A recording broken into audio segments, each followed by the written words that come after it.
Happy Thursday. Y'all, I had some technical difficulties trying to go live through my computer. So I'm just gonna have to work on that because I want to start doing lives more consistently and I prefer to use my computer because I took notes on my phone.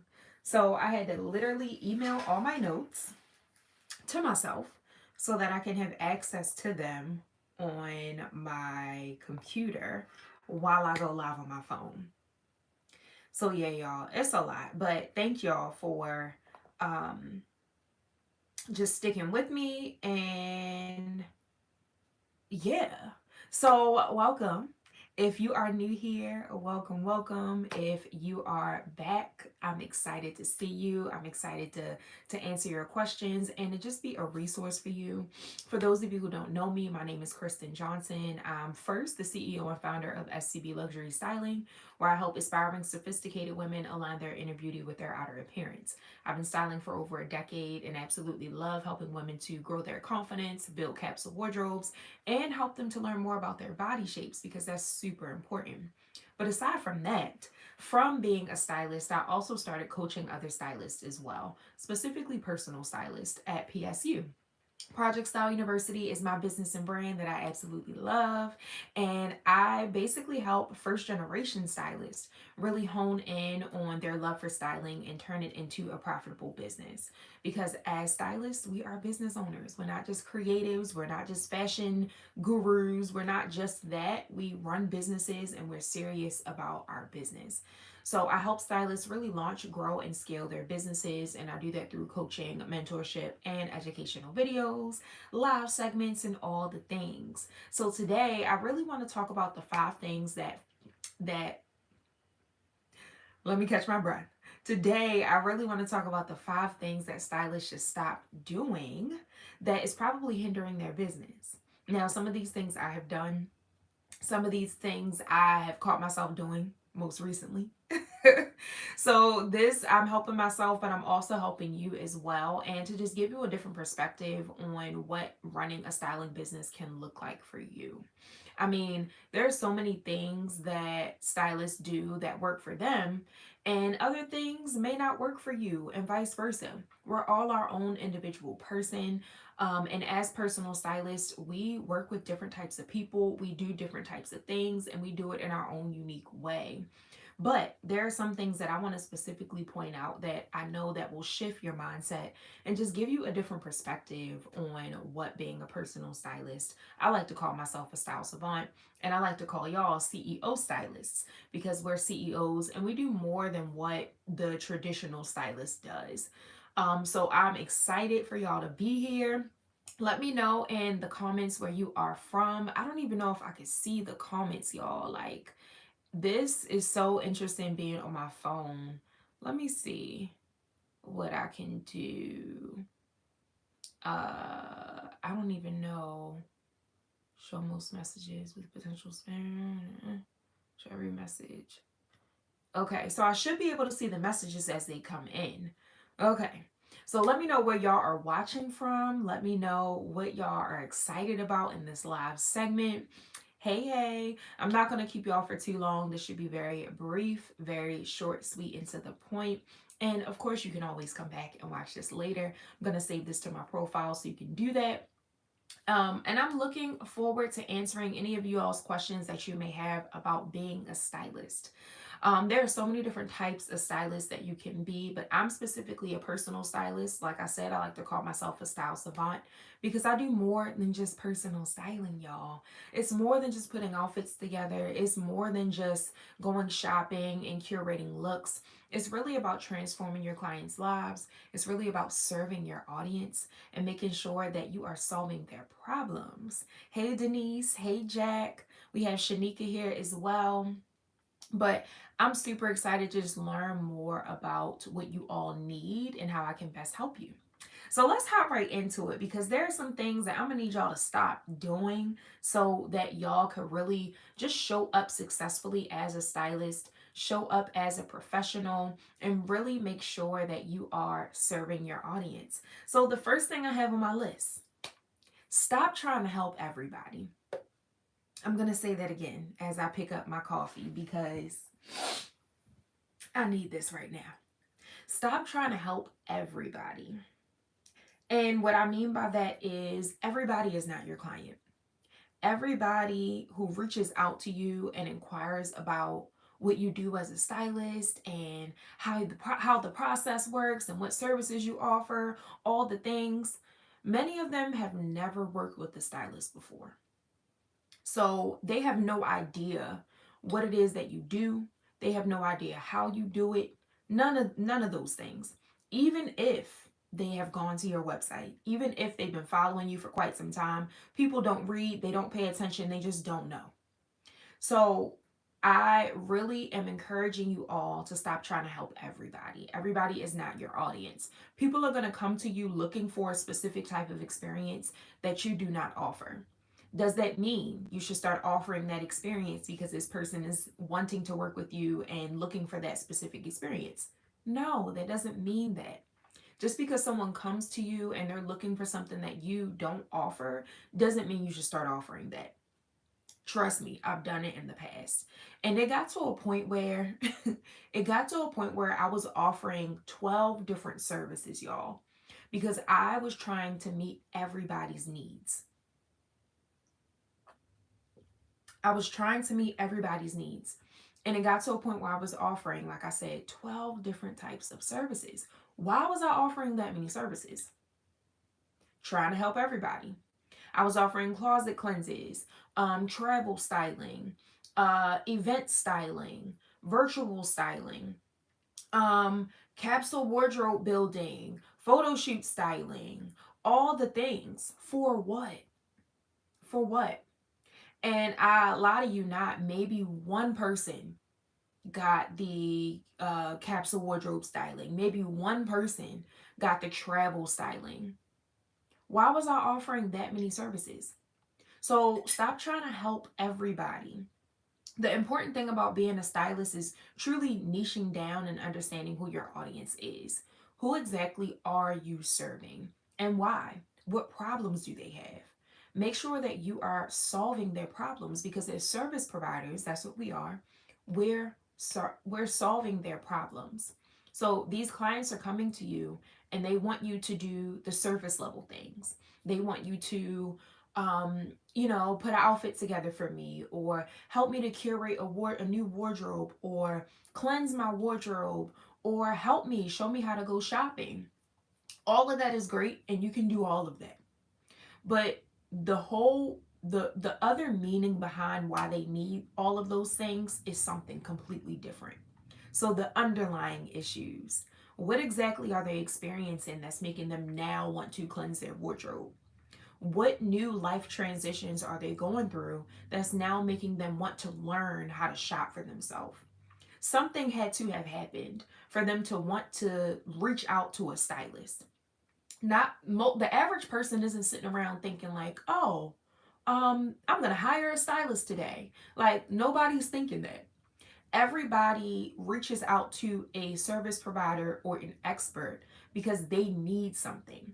Something just happened in their life and now they need help from someone other than themselves, other than their peers, other than the people around them. They need help from someone who actually knows what they're talking about. So when they do that, it's important for you to understand, okay, what brings you here? Why are you reaching out to me? What exactly, are you seeking from this experience? Have you worked with a stylist before? Okay, this is your first time. What made you decide to now work with a stylist? What made you now decide to want to reach out to a stylist?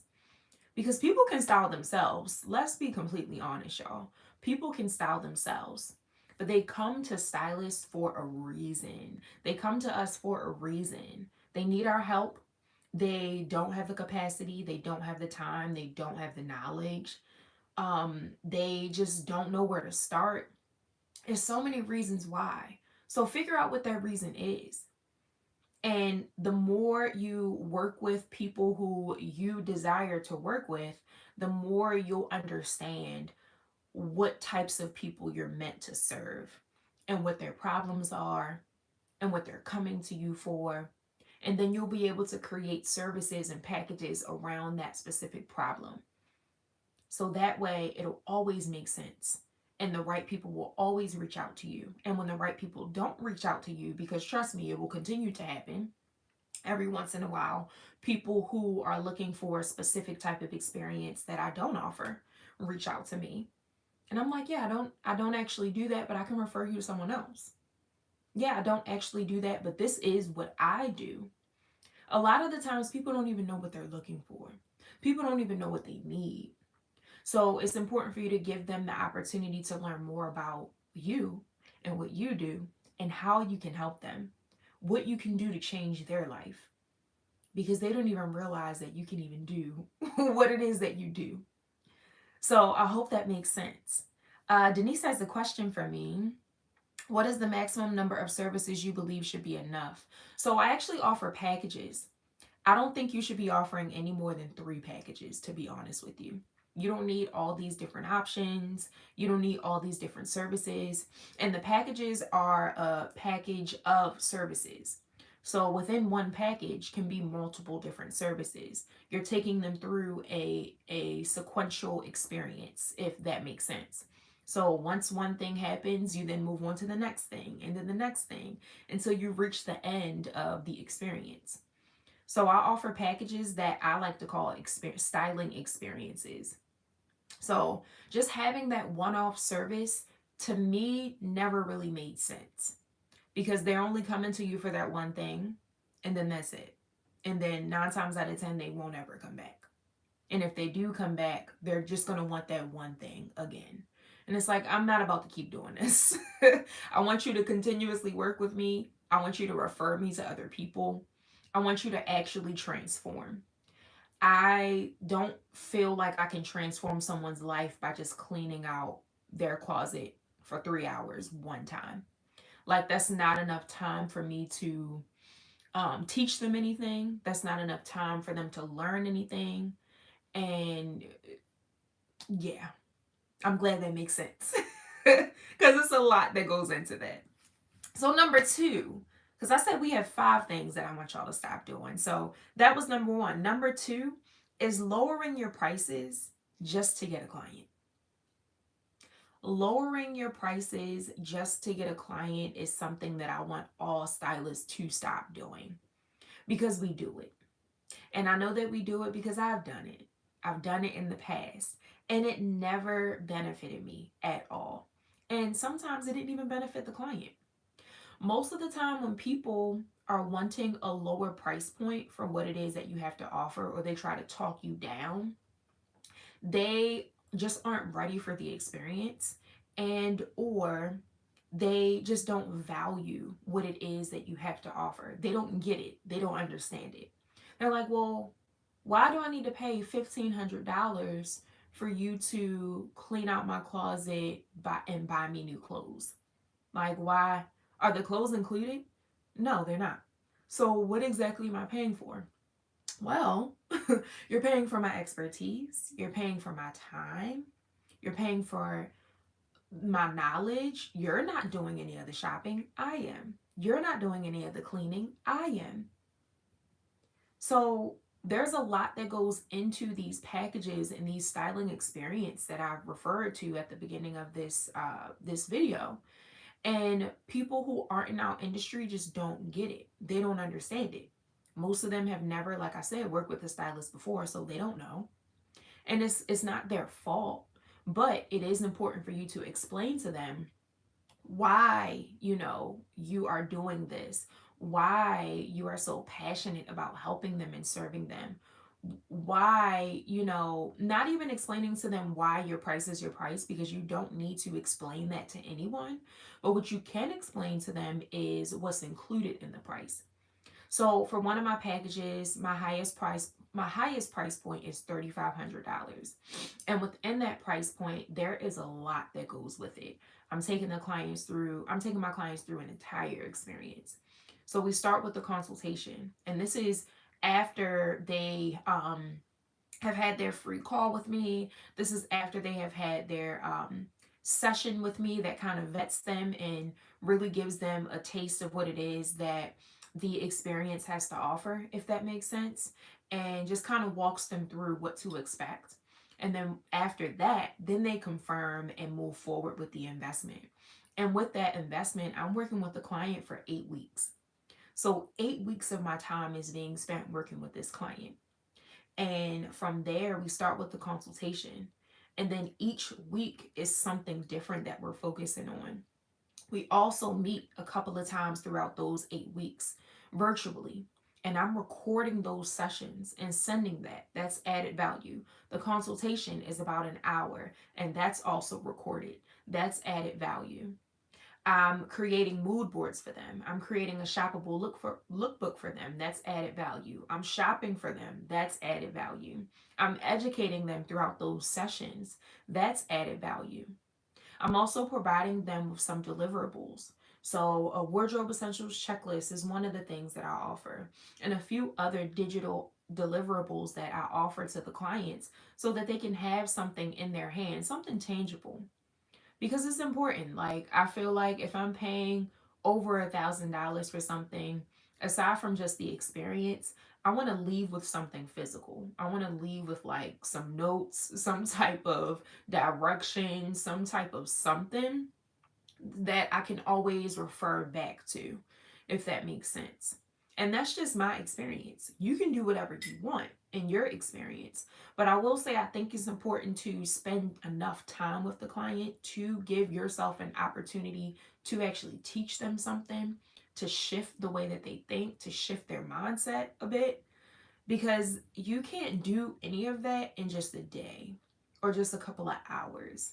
Like, in order for you, I know for me, in order for me to actually learn something and like truly understand something, I need time. Like, yeah, I'm a fast learner, but in order for it to stick, I need time.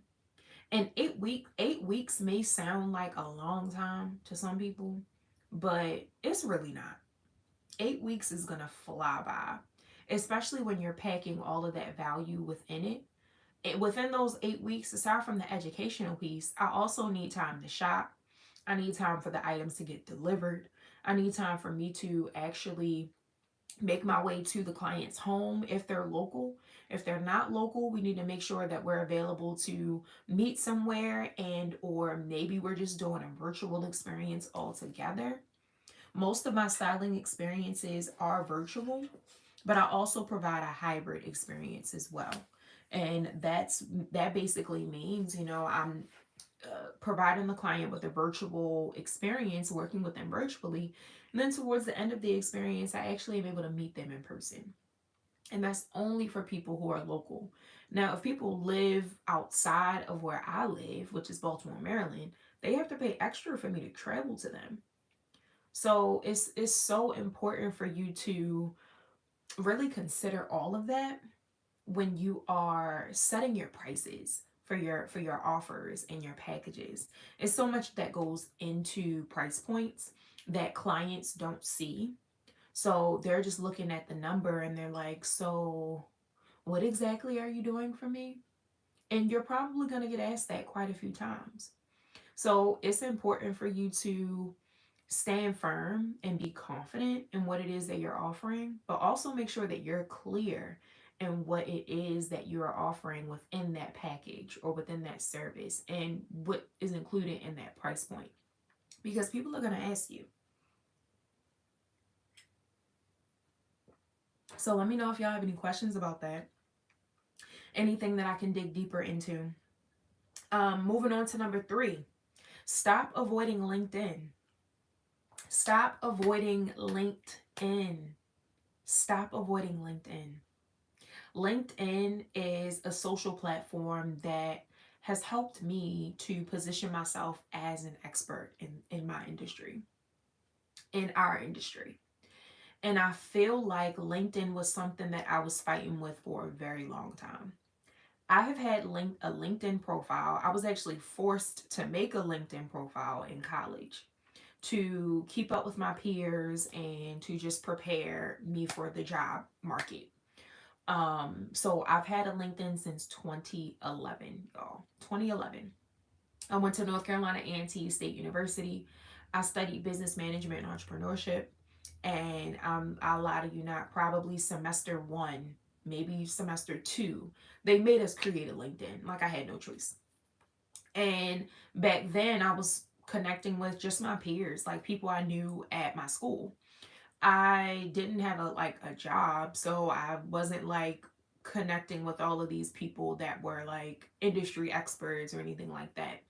So I was just connecting with people who I went to school with.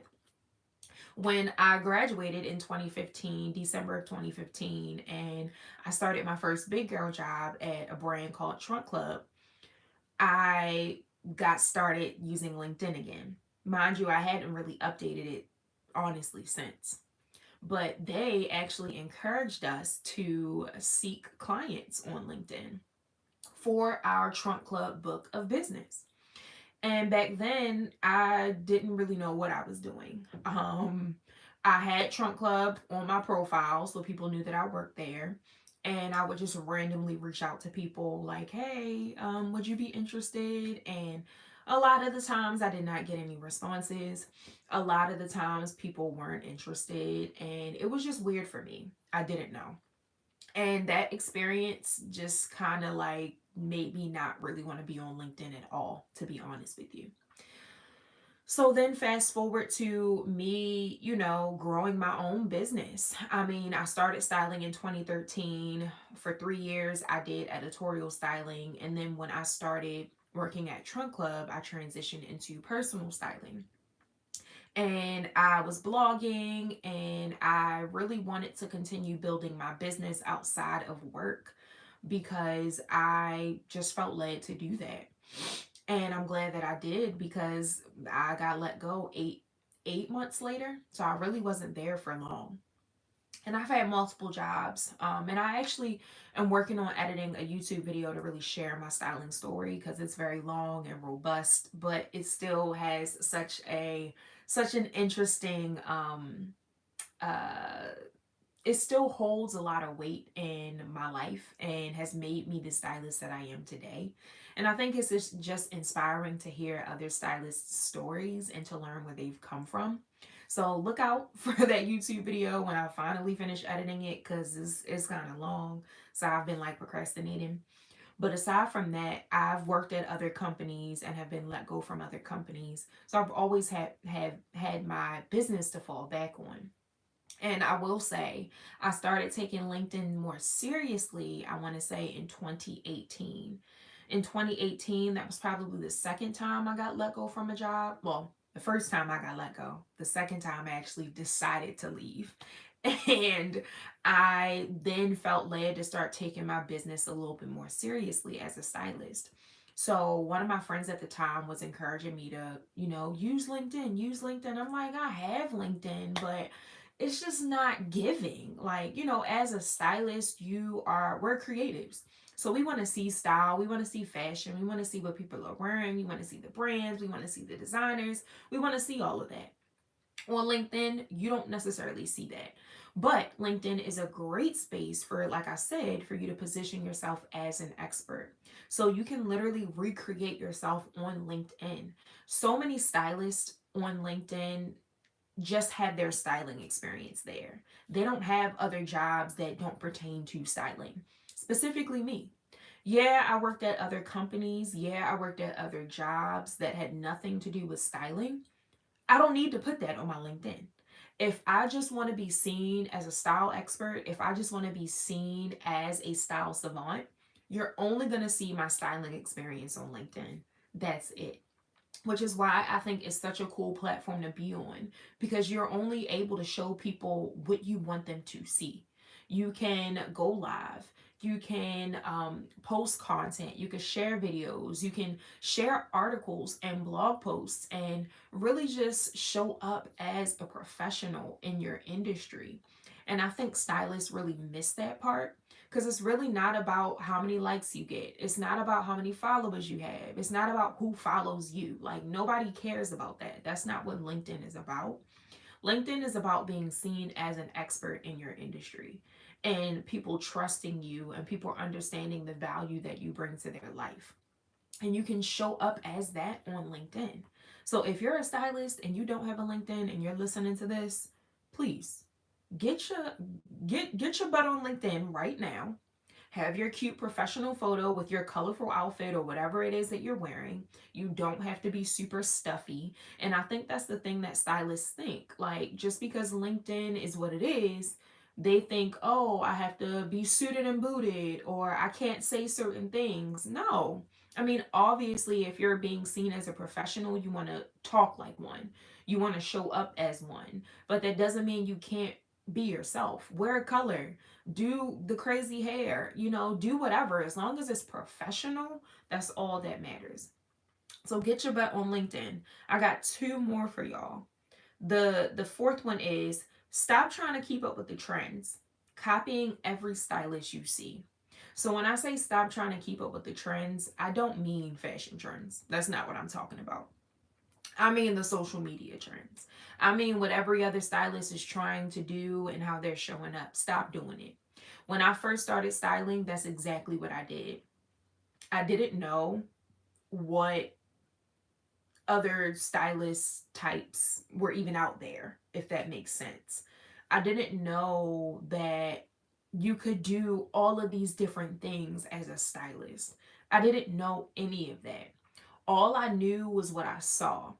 I had one friend who was a stylist, and she was a fashion stylist, editorial stylist. So at the time, I'm like, oh, okay, that's what I got to do. Style models, pull clothes, hire a makeup artist, a hairstylist, and a photographer, and just dress the model. Okay, cool. That's what I'm going to do. And then after a couple of years, I'm like, yeah, this isn't for me. There has to be something else because I love fashion. I know that I'm meant to be in fashion. I know that I feel like I'm called to be a stylist, but this type of styling just isn't working for me. I felt like I was trying to be somebody that I was not. I was always second guessing myself. I never felt fully confident. And I feel like when stylists feel that way, they think like, oh, I don't have enough experience. Like, no, trust your feelings. Trust your gut. Trust what the Holy Spirit is saying to you. Editorial styling was never for me. That was not what I was supposed to be doing. And I knew it. But I continued to force it because again, that's all that I knew. So it's important to do your research and figure out everything that's out there. Figure out everything that exists. Um, when I started doing research and I started seeing everything that was out there, I'm like, all right, I'm gonna just try everything and figure out what works for me and what I like and what I don't like. And if you're new to the styling industry, I encourage you to do the same thing.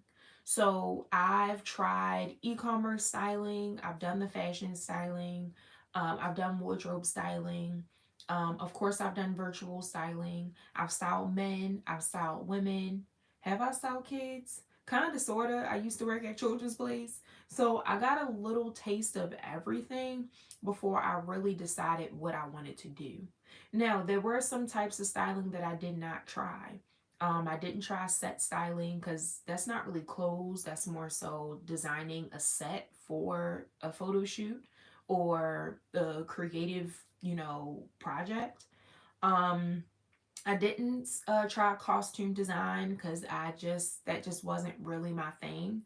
I did style a commercial, which was okay, but I felt like I was on set all day. I didn't really enjoy it, and I honestly didn't really have control over what the actress or actor was even wearing. So don't be afraid to dabble into different types of styling before you really hone in on what type of styling you want to be. But also, if you know for a fact, like, yeah, that's not for me, don't try it. Don't force yourself to try something you know you're not gonna like.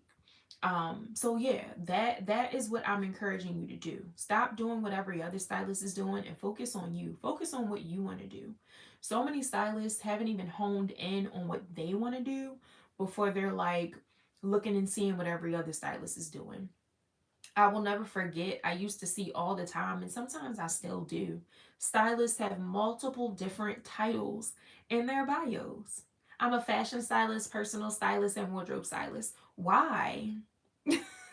What does that even mean? Like, and the cool thing about being a stylist is that you can create your own title. I literally sat here and told y'all I'm a style savant. Many of you probably have no idea what that even is. That's something that I created on my own, but I know that it aligns more with personal styling. So if someone says, "Hey, what's a style savant?" I say, "Oh, I'm basically a personal stylist, but I do more." So I infuse personal styling and confidence building. I infuse personal styling in therapy. Like, you can call yourself a style therapist. You can call yourself a style architect. I know Law Roach calls himself an image architect. Create your own title. Don't feel like you have to call yourself all of these things just for people to understand what it is that you do. You have to get clear on what you do. Create your title or use a title that already exists and clearly show up as that. And when people ask you what it is that you do, have your elevator pitch. I'm the CEO and founder of SCB Luxury Styling. I help aspiring, sophisticated women align their inner beauty with their outer appearance. I do that through confidence building, capsule wardrobing, and body shaping. And say that over and over again, and it can change. I know my title has changed. I recently changed my title to Style Savant. What was that? Last year, maybe 2023, and it was only because people kept assuming that they knew what I did as a personal stylist. And when I did more than that, they were like, "Oh, I don't know if this is what I was looking for. It might not have been what you were looking for, sis, but it's something that you need because we all need confidence building. We all lack confidence in some kind of way. You might not have known that you needed to understand your sizes and your body shape, but you need that in order to understand what styles best flatter your shape. These people are coming to us and they have no idea what it is that they need. Even though they may seem like they know, they really don't know. So we have to be confident and we have to be clear on what it is that we do so that we can make sure that we can help them. Denise says, if one is a personal and editorial stylist, as an example, back to the service question, is there a limited number of packages or services or both roles? Um, I I'm not sure I understand your question. Um, you can offer as many services and packages as you want. I don't think it's necessary to offer any more than three packages. It's just no need to offer all of these services. It's no need. Um, I also don't think that it's necessary for people to be personal and editorial stylists. That's it just doesn't make sense. If you do a little bit of personal styling and a little bit of editorial styling, create your own title and just be that. I don't It confuses people when you say I'm a personal stylist and like it just does not make sense. um so I wouldn't suggest that. I wouldn't suggest saying you're multiple different types of stylists. If you recreate yourself as something, come up with a title for that, and then are very clear on what it is that you do, it's not necessary for you to call yourself a personal and editorial stylist. It just doesn't make sense. Um, can you I don't think you can, like I said, at the end of the day, you can do what you want to do. That's the cool thing about being an entrepreneur. It's all subjective. Do what you want. But from my experiences and from what I've learned, and after being in this industry for quite some time, I don't think it really helps to call yourself a personal and editorial stylist. It does not make sense. People already don't really know what a personal stylist is, and people already don't even really know what an editorial stylist is. So to say that you do both, it just is very confusing and overwhelming for people. People don't know what that is. So in order for you to make it make sense, I think the best thing that you can do is to, in some kind of unique way, infuse all of that into one. Create your own title, create your own bio, your own mission, and create a package and or packages that help that do all of those things in your own unique way. um yeah. So Hopefully that makes sense. Don't try to force it. It just becomes a lot on you as well. Like, oh, I'm reaching out for personal styling. Oh, okay, now you have your personal styling hat on. Oh, I'm reaching out for editorial styling. Now you gotta take that hat off, and it's just too much. It's too much. You can create your own title that, if you like, infuses both types of styling. Um, and yeah, I think it's also too important to know who your audience is. I'm gonna keep saying that again. It's important to know who your audience is. If you have a specific audience that comes to you for only personal styling, that's what you should really focus on. A lot of the times, for example, I've always, for the most part, been a personal stylist. So when I had other opportunities like styling Tommy, nephew Tommy for Ready to Love, and what other things have I done? The e-commerce styling for Under Armour. Just because I'm taking those opportunities doesn't mean I now call myself that. Like, people don't need to know that you, I hope I'm making sense. People don't need to know that you're even taking those opportunities. Like, that can just be something that you do on the back end. Like, oh, okay, this is just something I did because they reached out and I wanted to help. This is something that I did because I've never done this before and it seemed like a cool opportunity. This is something that I did because whatever.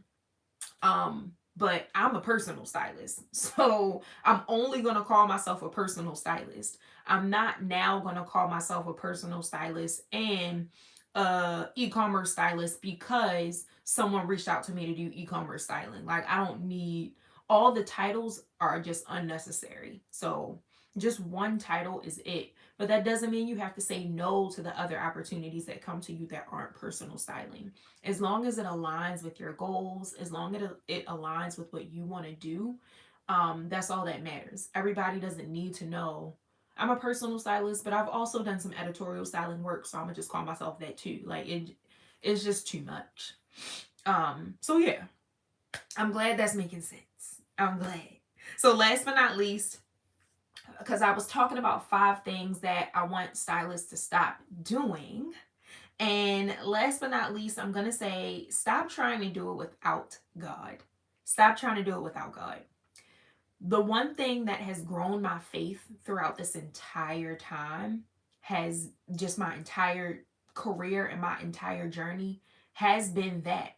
Has been the challenges that I've gone through, has been the no's that I've heard, even the yeses that I've gotten, the opportunities that I've received, the opportunities that I did not receive. All of those experiences have helped to grow my faith and have helped me to trust God even more, because I've been doing this for so long. I feel like for most of the time I was just doing what I wanted to do. I was doing a lot of random things to make money. I was saying yes to a lot of opportunities that did not align. I was calling myself things that I was not. I was showing up and partnering with people that I did not need to partner with. And I was doing a lot of these things because I thought, like, oh, okay, if the opportunity presents itself, I'm going to say yes. I think it's great to say yes, but the yeses have to align with the plan that you and God have for yourself. And sometimes the plan that we have for ourselves doesn't even line up with the plan that He has for us. So you can't do business if you're a believer. I'm only talking to the believers. If you're not a believer, cool. But if you are a believer, you cannot do business without God. Like, you can't. He is the one that gives you the strength. He is the one that gives you the creative ideas. He's the one, all those things that pop up into your head, God is doing that. That's not you. All of those people that you've maybe spoken to and have inspired you and have motivated you and maybe said, you should probably be doing this. You should probably start doing this. You should probably start doing that. Now, some of those people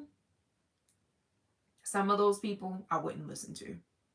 But you know who to listen to out of those people. You know who to be inspired by. You know who to be motivated by. You know who to listen to. I'm not listening to everybody who tells me what to do, because it's like, yeah, nah, that's not for me. But some people, You should be speaking more. Yeah, I know. I know. You have a great voice. You should start a podcast. Yeah, I know. I know. And it's like those are the people that you want to listen to. Those are the people who you want to be encouraged by. And also, just because someone is encouraging you or telling you or suggesting that you should do something doesn't mean you should do it right away. Sit with it. Take note. Remember that they told you that. Sit with it and talk to God about it. I, this will be the last thing I say before we close out, and I'll kind of do like a recap. But like I said, for most of my career, I was just spinning wheels. And I will say everything happens for a reason. Everything happens for a reason. Every experience that I've experienced has made me the person that I am today. But if it was not for my faith and if it was not for God, I would not be here anymore. I would not be doing this, y'all. I would not. But I truly believe that I'm called to this. Like I told y'all, my first ever job outside of college, I got fired from. The average person would have been like, "Yep, that's it. I'm not doing this no more. I'm good. I'm this not for me." But I said no. I cried. I let myself go through it. I picked myself up back again. And not even a week later, I got another job, y'all, as an executive assistant for a fashion designer, a custom wedding dress designer locally here in Baltimore. And I only knew that that was God that allowed that to happen amongst the people that were in my community and amongst the people that supported me. He helped me to get that job. And I was now in a position where I could pay my student loans, but also I was doing something that I had never really thought that I could even do before. And I was perfect for it.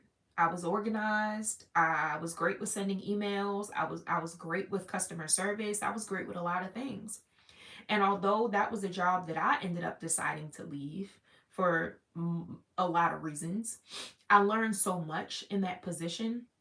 And that position got me to do other things and started doing other things in my business that I would have never started doing before.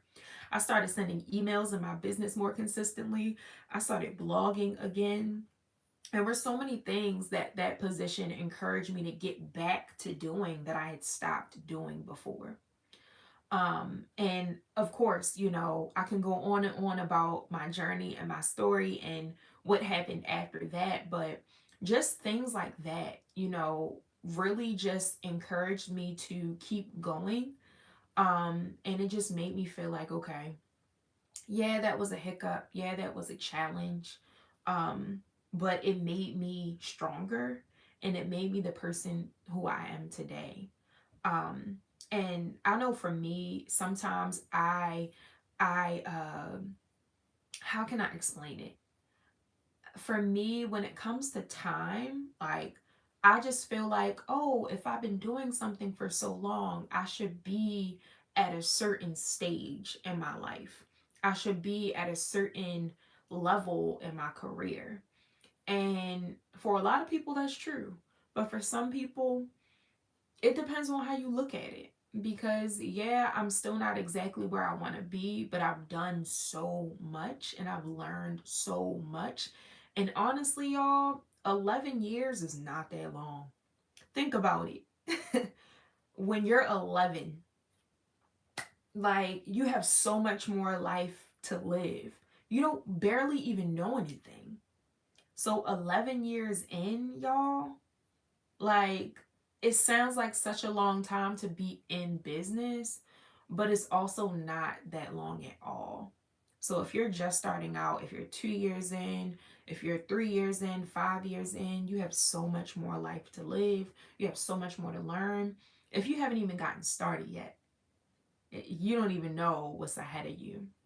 So I hope this was encouraging to you. Real quick, I'm gonna do a recap: the 5 things that you should stop doing as a stylist. Stop trying to help everybody because everybody is not your client and everybody does not need your help. Stop lowering your price just to get clients. The right clients will pay exactly what you are worth and they won't hesitate. Stop avoiding LinkedIn. Instagram is not the only platform for stylists. Stop trying to keep up with the trends, copying every stylist you see. And I'm not talking about fashion trends, I'm talking about doing what you think works for other stylists and feeling like, oh, that's going to work for me too. That doesn't always happen, and that's not always the case.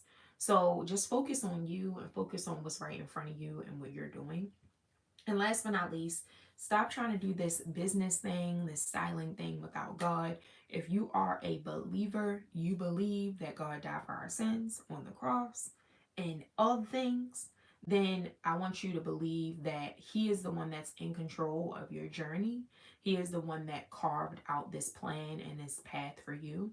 And it's not a straight path. Sometimes it doesn't always make sense. Sometimes you're confused. Sometimes you want to give up, but if you are truly called to be in this industry, it will work out in your favor at all times. So I hope y'all enjoyed this live segment. I was only supposed to be live for 30 minutes, but with the technical difficulties, yeah, yeah. But I hope y'all enjoyed this. I'll probably will go live again next week, so stay tuned if you're on my emailing list. If not, make sure you subscribe to this channel. Make sure you like this video. Make sure you comment any questions that you may have below, and I'll always come back and answer them. So thank y'all so much for tuning in, and I'll see y'all next time. Bye.